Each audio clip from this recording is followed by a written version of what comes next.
ঐ তোৰ দাদা বেগ গেইনছা নহয় জানো হয় ছাৰ ঐ ল'ৰা তোৰ ওপৰততো শিক্ষকে বহুত কমপ্লেইন কৰে তইতো বোলে নিজে নপঢ়তো নপঢ়ে বোলে আনকো পঢ়িবলৈ নিদিয় উফ বৰি এইবোৰতো ছাৰ মই জানো কিবা নতুন ক চা তোক মই দুটা প্ৰশ্ন সুধিম যদি সেই দুটা প্ৰশ্নৰ সঠিক উত্তৰ দিব পাৰ তেতিয়াহে তই এই স্কুলত থাকিব পাৰিবি নহ'লে যদি ভুল উত্তৰ দিয় এই স্কুলৰ পৰা তোক আজি মানে উলিয়াই দিয়া হ'ব ঘৰত যাবি আৰাম কৰিবি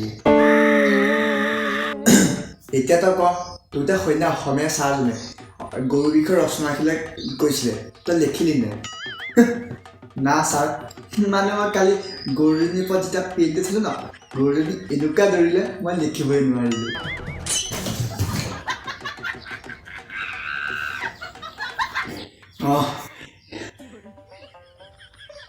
এতিয়া 2 নম্বৰ কুৱেশ্যন মানুহে ফেনাইল কিয় ইউজ কৰে ফেনাইল কিয় ইউজ কৰে ছাৰ